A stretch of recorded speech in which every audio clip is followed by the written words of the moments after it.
మాదైన Srichitra schools అంటే జనాలు పిల్లల్ని జాయిన్ చేయడానికి ఎగబడతా ఉండారనా. ప్రభుత్వం ఇచ్చే వికలాంగుల పెన్షన్ తో బతుకుతున్నాం, వీడిని ఎలా చదివిస్తారు సారు? మీలాంటి వాళ్ళ కోసమే ప్రభుత్వం పిల్లల్ని చదివిస్తానంటుంది. అందులో భాగమే అమ్మఒడి.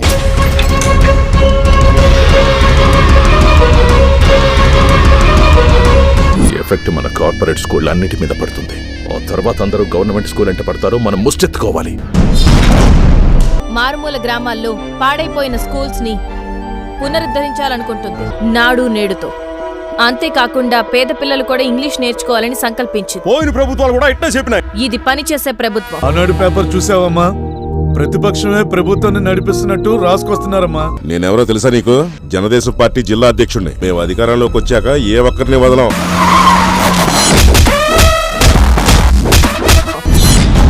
వెన్నుపోటు పొడిచేవాళ్లు ఎక్కడున్నా ప్రమాదకరమే. అది పక్క నుండి వెన్నుపోటు పొడిచేవాళ్లు అంతకంటే ప్రమాదకరం. మీలాంటి వాళ్ల వల్ల రాజకీయం, రథాలు తగలబెట్టడం, గుళ్ళు కూల్చేయడం దగ్గర నుంచి ఇప్పుడు స్కూల్ పిల్లల వరకు వచ్చింది. ఫండింగ్ ఇచ్చేవాడికి పార్టీ అధికారంలో లేకపోతే పతనమైపోతామని మా నాన్నగారు ఎప్పుడూ చెప్తూ ఉండేవారు. అది ఇప్పుడు నిజమైంది.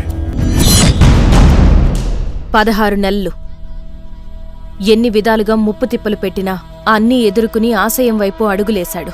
అనుకున్నది సాధించాడు. ఎంతో మందికి ఈ రోజు తను ఆదర్శంగా నిలిచాడు. పట్టుదలతో ముఖ్యమంత్రి అయ్యాడు. ఆయన ఎవరో తెలుసుగా? జగన్మావయ్య.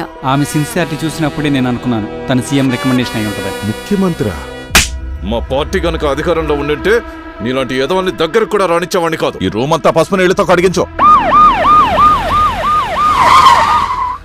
మీకు అరెస్ట్ వారెంట్ వచ్చింది. కోర్టులో కూడా స్టే దొరకలేదు మామ. వేరే బెంచ్కి వెళ్ళి ఎంతైనా ఖర్చు పెట్టి ఖచ్చితంగా సాధిస్తాం. ఇది ఎంతవరకు వెళ్తుందో, ఏం జరుగుతుందో అని మీతో పాటు నేను కూడా ఎదురు చూస్తున్నాను. జనంలోకి మన కొమ్ము కాసే మీడియాను పంపించమంటారా అన్న?